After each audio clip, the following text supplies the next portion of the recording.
ചോദ്യം നമ്പർ 68. വൈലോപ്പിള്ളി കവിതയിലെ ഗന്ധം വിചിത്രമായ രതിയാണെന്ന് സമർത്ഥിച്ച നിരൂപകൻ ആര്? ഉത്തരം എം.എൻ. വിജയൻ. വൈലോപ്പിള്ളി കവിതയിലെ ഗന്ധം വിചിത്രമായ രതിയാണെന്ന് സമർത്ഥിച്ച നിരൂപകനാണ് എം.എൻ. വിജയൻ. ചോദ്യം നമ്പർ 69. ധർമ്മരാജ ഗദ്യത്തിലുള്ള ഒരു നായർ മഹാകാവ്യമാണെന്ന് പറഞ്ഞത് ആര്? എം.പി. പോൾ. ധർമ്മരാജ ഗദ്യത്തിലുള്ള ഒരു നായർ മഹാകാവ്യമാണെന്ന് പറഞ്ഞതാര്? എം.പി. പോൾ. ചോദ്യം നമ്പർ 70. ചേരുംപടി ചേർക്കുക. ശരിയായ ഉത്തരം കവി ഭാരതം കുഞ്ഞിക്കുട്ടൻ തമ്പുരാൻ, കവി രാമായണം മുലൂർ എസ് പത്മനാഭ പണിക്കർ, കവി പുഷ്പമാല കാത്തുള്ളിൽ അച്യുത മേനോൻ, കവി മൃഗാവലി ഒടുവിൽ കുഞ്ഞികൃഷ്ണ മേനോൻ. ശരിയായ ഉത്തരം option A 3, B 4, C 2, D 1. ചോദ്യം നമ്പർ 71. താഴെ പറയുന്ന പ്രാചീന മലയാള പദങ്ങളിൽ അർത്ഥം ശരിയാകാത്ത ജോഡി ഏത്? അർത്ഥം ശരിയാകാത്ത ജോഡി ആർക്കലി, കോപം.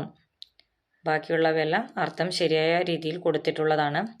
1 കളിർ കൊമ്പനാന, വേരി തേൻ, പൊറ്റ പർവ്വതം. ചോദ്യം നമ്പർ 72. താഴെ പറയുന്ന ചരിത്ര സംഭവങ്ങളിൽ വർഷം ശരിയാകാത്ത ജോഡി ഏത്? ഉത്തരം വൈക്കം സത്യാഗ്രഹം 1940. വൈക്കം സത്യാഗ്രഹം 1924 നടന്ന സംഭവമാണ്.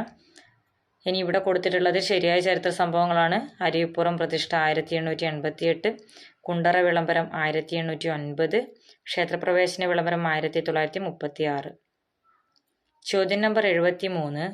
പുതുമലർ കാവിൽ വന്നെഴുമിളം കൊടികളും കൊടികൾ പൂവിതളിൽ നിൻഡു തിരുമപ്പൊടികളും എന്നാരംഭിക്കുന്ന വർണ്ണന ഏത് കൃതിയിലാണുള്ളത്? ഉണ്ണിച്ചിരുദേവി ചരിതം. പുതുമലർ കാവിൽ വന്നെഴുമിളം കൊടികളും കൊടികൾ പൂവിതളിൽ നിൻഡു തിരുമപ്പൊടികളും. ഈ ഭാഗം ആരംഭിക്കുന്ന, ഈ വരികളിൽ ആരംഭിക്കുന്ന കൃതിയാണ് ഉണ്ണിച്ചിരുദേവി ചരിതം. ചോദ്യം നമ്പർ 74. മഴമംഗലത്തിന്റെ ഭാഷാനൈഷധം ചമ്പുവിന് പ്രാഞ്ജലി എന്ന വ്യാഖ്യാനം രചിച്ചതാര്? പാട്ടത്തിൽ പത്മനാഭ മേനോൻ. മഴമംഗലത്തിന്റെ ഭാഷാനൈഷധം ചമ്പുവിന് പ്രാഞ്ജലി എന്ന വ്യാഖ്യാനം രചിച്ചത് പാട്ടത്തിൽ പത്മനാഭ മേനോൻ. ചോദ്യം നമ്പർ 75.